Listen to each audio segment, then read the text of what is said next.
खबरों का lunch box. नमस्कार, आदाब, सत श्री अकाल। रेडियो मंडल 9 पर आपका बहुत बहुत स्वागत है। मैं हूं आपके साथ अभिषेक गुप्ता और आप सुन रहे हैं खबरों का लंच बॉक्स। अब क्या नया रिकॉर्ड बनाया गोल्ड ने? एप्पल ने आईफोन यूजर्स को दिया कैसा अलर्ट?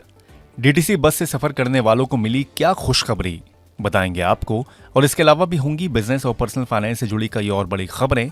तो चलिए फटाफट खोलते हैं खबरों का लंच बॉक्स। तो लंच बॉक्स के पहले डब्बे में सोने से जुड़ी खबर है। सोने की कीमतें इन दिनों रोज नया रिकॉर्ड बना रही हैं। सोने का भाव पिछले कुछ दिनों में कई बार नया रिकॉर्ड हाई बना चुका है। शुक्रवार को भी ये सिलसिला जारी रहा। सोने की कीमतें पहली बार 72,000 रुपए के स्तर को पार कर गईं। MCX पर सोना प्रति 10 ग्राम 72,678 रुपए के ऑल टाइम हाई पर ट्रेड होते दिखा। सोने के साथ साथ दूसरी प्रमुख कीमती धातु चांदी भी खूब चमक बिखेर रही है। चांदी ने MCX पर आज 84,000 रुपए प्रति किलोग्राम के स्तर को पार कर लिया। सुबह के सेशन में चांदी मजबूत होकर 84,145 रुपए प्रति किलोग्राम के ऑल टाइम हाई पर पहुंच गई।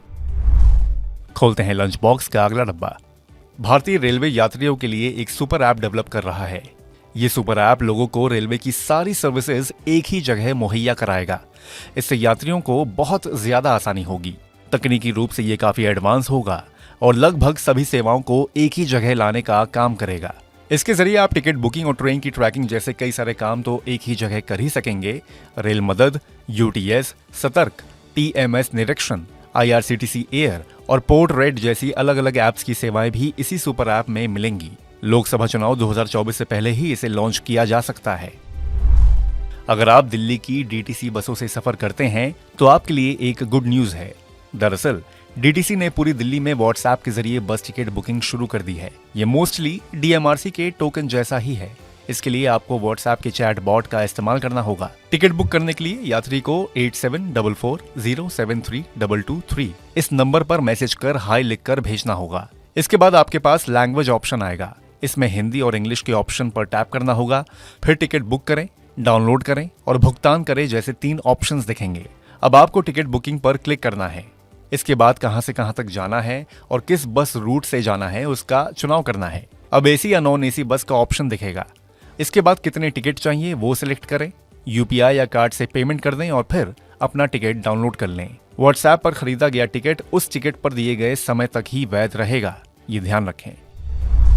अब देखते हैं कि लंच बॉक्स के अगले डब्बे में क्या है। करीब 2 हफ्तों से उड़ानें संचालित करने में समस्याओं का सामना कर रही एयरलाइन विस्तारा को संकट से जल्द ही पूरी तरह उबरने का भरोसा है। कंपनी के CEO विनोद कन्नन ने कर्मचारियों को पत्र लिखकर कहा है कि कंपनी अपने परिचालन को स्थिर बनाने का प्रयास कर रही है। अब उसके बुरे दिन पीछे छूट चुके हैं। कंपनी ने सक्सेसफुली लगभग 25 से 30 डेली फ्लाइट का परिचालन फिर से शुरू कर दिया है। अब कंपनी 24 मई और उसके आगे की योजना पर काम कर रही है। उन्होंने ये भी एक्सेप्ट किया कि कंपनी के सामने जो दिक्कतें आईं उन्हें बेहतर तरीके से मैनेज किया जा सकता था।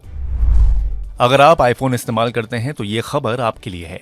एप्पल ने आईफोन पर पेगासस जैसे स्पाईवेयर अटैक का खतरा जताया है। एक रिपोर्ट के मुताबिक आईफोन यूजर्स को मर्सनरी स्पाईवेयर के जरिए टारगेट किया जा रहा है। इसके जरिए आईफोन को एक्सेस करने की कोशिश की जा रही है। इसे लेकर एप्पल ने भारत के साथ साथ उन 91 देशों के अपने यूजर्स को वार्निंग मेल भेजा है जो मर्सनरी स्पाईवेयर अटैक से संभावित शिकार हो सकते हैं। ये स्पाईवेयर इजराइल के NSO ग्रुप के पेगासस की तरह है। इसका मकसद डिवाइस का अनऑथराइज्ड एक्सेस हासिल करना है। मर्सनरी स्पाईवेयर अटैकर्स बहुत कम संख्या में कुछ खास लोगों को और उनके डिवाइस को टारगेट करने के लिए बहुत ज्यादा रिसोर्सेज का इस्तेमाल करते हैं। इन स्पाईवेयर अटैक्स की कॉस्ट लाखों डॉलर होती है। उनका पता लगाना और रोकना बहुत कठिन होता है।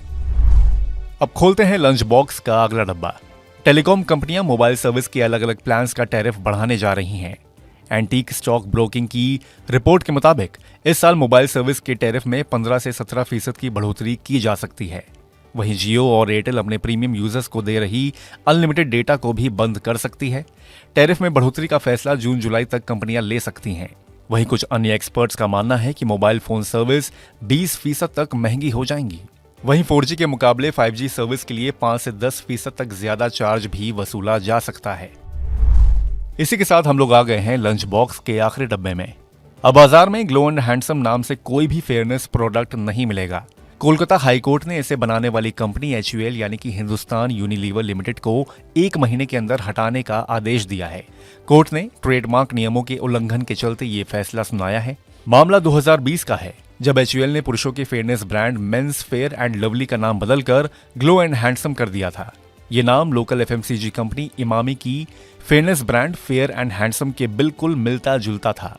इमामी ने अपने ट्रेडमार्क अधिकारों का हनन बताते हुए HUL के खिलाफ 2020 में केस दर्ज किया था। कोर्ट ने कहा है कि ग्लो एंड हैंडसम नाम इमामी की registered product fair and handsome जैसा है, जो भ्रामक है। कोर्ट ने कहा कि किसी फेमस और लीडिंग प्रोडक्ट के नाम के महत्वपूर्ण हिस्से का इस्तेमाल कर उसी के जैसा नाम रखना ठीक नहीं है। और इसी के साथ बंद करते हैं खबरों के लंच बॉक्स को। उम्मीद है कि इसमें पेश की गई खबरें आपको पसंद आई होंगी। अगर ऐसा है तो हमें कमेंट करके जरूर बताएं। बाकी बिजनेस, पर्सनल फाइनेंस और कॉर्पोरेट जगत से जुड़ी और खबरों के लिए सुनते रहिए रेडियो मनी 9 और डाउनलोड कर लीजिए हमारे मनी 9 ऐप को। हमेशा की तरह मैं हूं आपके साथ अभिषेक गुप्ता। अभी लेता हूं विदा। धन्यवाद। खबरों का लंच बॉक्स।